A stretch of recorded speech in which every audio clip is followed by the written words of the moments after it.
축구팬 여러분 안녕하십니까? 계속해서 K리그 리뷰 진행하고 있습니다. 오늘은 시즌이 끝나고도 더 시끄러운 것 같은 팀 수원FC의 2024년을 돌아보도록 하겠습니다. 자, 일단은 수원FC 시즌 결과부터 한번 돌아보도록 하겠습니다. 이번 시즌 마무리는 김은중 감독 그리고 이용 주장 체제로 흔들림 없이 이어갔던 수원FC. 정규리그에서는 14승 5무 14패를 기록하면서 파이널 A에 진출하게 됐고요.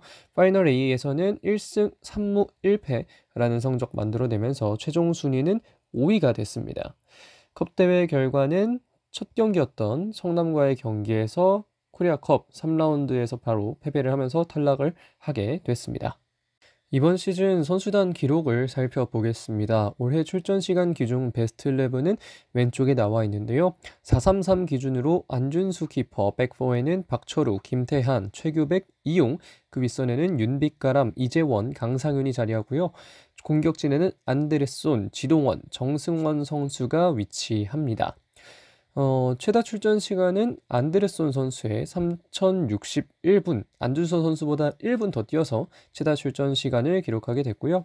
최다 득점은 정승원 선수의 11골, 그리고 최다 도움은 안데르손 선수의 14개 도움이었습니다. 베스트 플레이를 뽑자면 저는 이 선수 뽑지 않을 수 없다고 생각하는데요. 안데르손 선수입니다.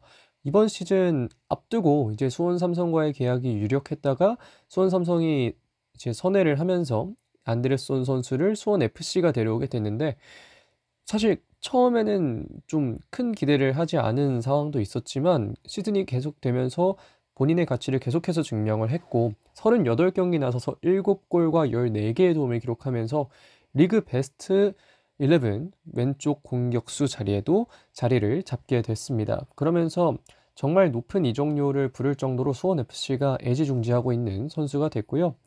기량 발전 선수는 참 많은 고민을 했습니다. 발전한 선수들이 워낙 많았는데요. 저는 그래도 안준수 선수를 뽑았습니다. 34경기 나서서 45실점과 8번의 클린시트를 기록했는데, 사실 이 기록만 보면 어떻게 안준수를 뽑을 수 있었냐 이런 이야기를 하실 수도 있겠지만, 저는 안준수가 K리그 1에서 주전 골키퍼로서 분명 활약할 수 있다는 걸 이번 시즌에 좀 보여줬다고 생각을 하거든요. 그렇기 때문에 이전의 어떤 이미지에서 올해에는 좀 더 발전된 것들을 보여줬다, 이런 생각이 들었기 때문에 안준수 선수를 기량 발전 선수로 뽑았습니다. 자, 이제 주요 경기로 넘어가 보도록 하겠습니다. 주요 경기는 9월 14일에 있었던 전북과의 K리그 1 30라운드였습니다. 이 경기 전 상황을 좀 크게 살펴보면 여름 이적 시장에 팀의 에이스였던, 그리고 팀의 주축이었던 이승우 그리고 권경원 선수가 이적하게 됩니다. 이승우는 전북 현대로 이적을 했고요. 권경원 선수는 중동으로 이적을 하게 됐는데요. 그러면서 공격과 수비의 핵이 하나 사라진 수원 FC였습니다. 근데 거기에 더불어서 경기 직전에 이제 바로 경기 전은 아니지만 손준호 리스크가 다시 한번 발생하면서 팀의 전력의 상당히 큰 부분들이 좀 사라지게 되는 상황을 맞이했었는데요.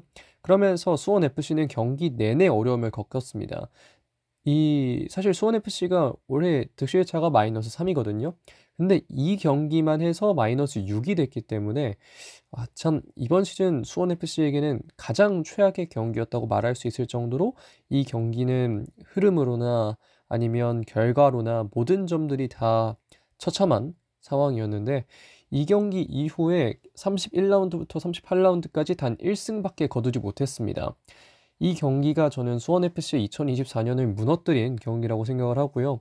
파이널 A에 진출하는 데에는 성공했지만 그 이상 더 나아가는 데에는 어려움을 겪었다는 것이, 이번 경기가, 이 전북과의 경기가 상당히 큰 영향을 미쳤다는 걸 확인할 수 있는 지점이라는 생각을 합니다.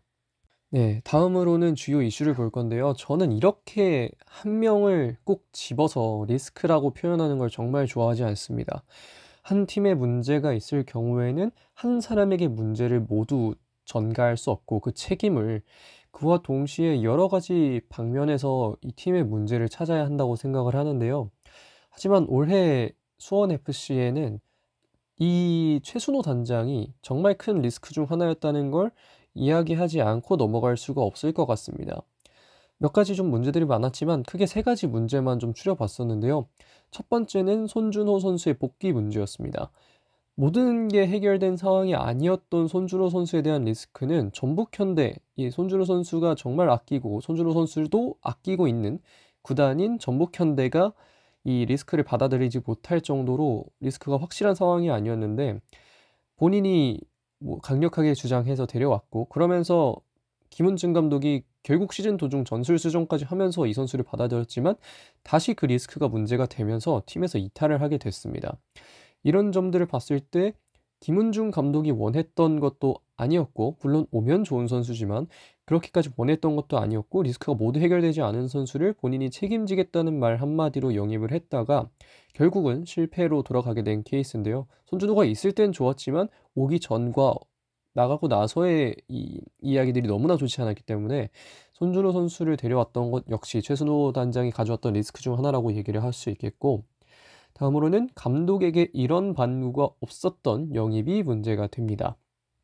감독도 모른 채 들어온 선수가 있었고, 원하는 포지션 스트라이커에 대한 보강은 없이 그냥 단장이 원하는, 그리고 선수 영입 직원이 원하는 그 두만이 원하는 선수를 영입하면서 결국은 팀이 다시 한번 나아가는 데에 정말 악영향을 끼치게 됐고요.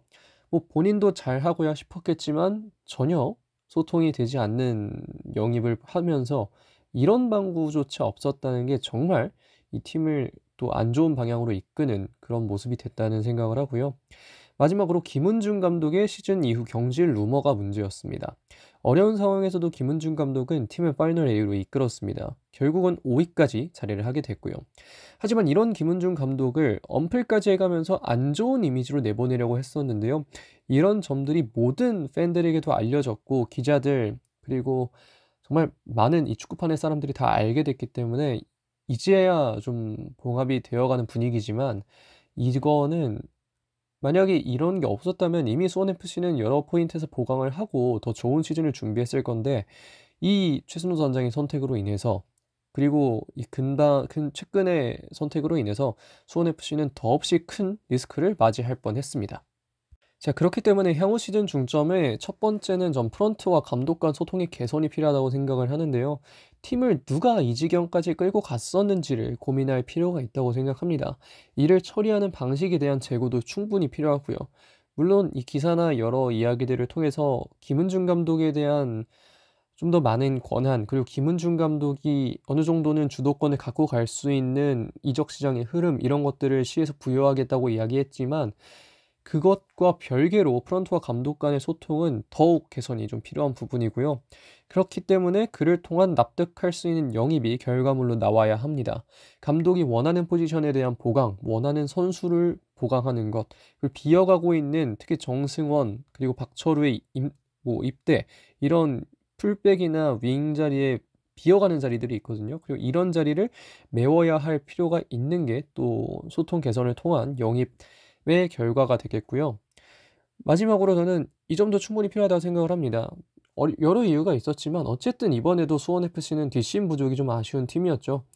이 30라운드까지는 이 전북과의 경기에서 패배했던 그 30라운드까지도 흐름이 나쁘지 않았던 수원FC인데, 결국은 뒤로 갈수록 무너졌기 때문에, 물론 여러 가지 이유가 있었지만요. 시즌 끝까지 이어갈 수 있는 힘을 만들어야 된다는 생각을 하고, 그렇게 된다면 정말 아시아 챔피언스 리그 진출이라는 것도 수원FC에게는 꿈이 아니라고 생각합니다. 그렇기 때문에 이것들을 중점적으로 해결을 한다면 수원FC는 조금 더 좋은 팀이 될 수 있지 않을까 개인적으로는 생각합니다. 자, 그래서 여기까지 수원FC 2024년을 돌아봤습니다. 시즌이 끝나고도 정말 여러 이슈들이 많이 나오면서 수원FC 팬들이나 선수들이나 좀 힘든 시간을 겪어야 했을 거라고 생각을 하는데요. 이제는 어느 정도 봉합이 된 만큼 수원FC가 가지고 있는 이 잠재력을 충분히 발휘할 수 있는 날이 오기를 바랍니다. 목 상태 이슈로 좀 작은 목소리로 녹음을 했는데요. 팬분들께서 보실 때 좀 불편함이 없으셨길 바라고 양해를 구하도록 하겠습니다. 자, 그러면 이번 영상은 여기까지 하겠습니다. 고맙습니다.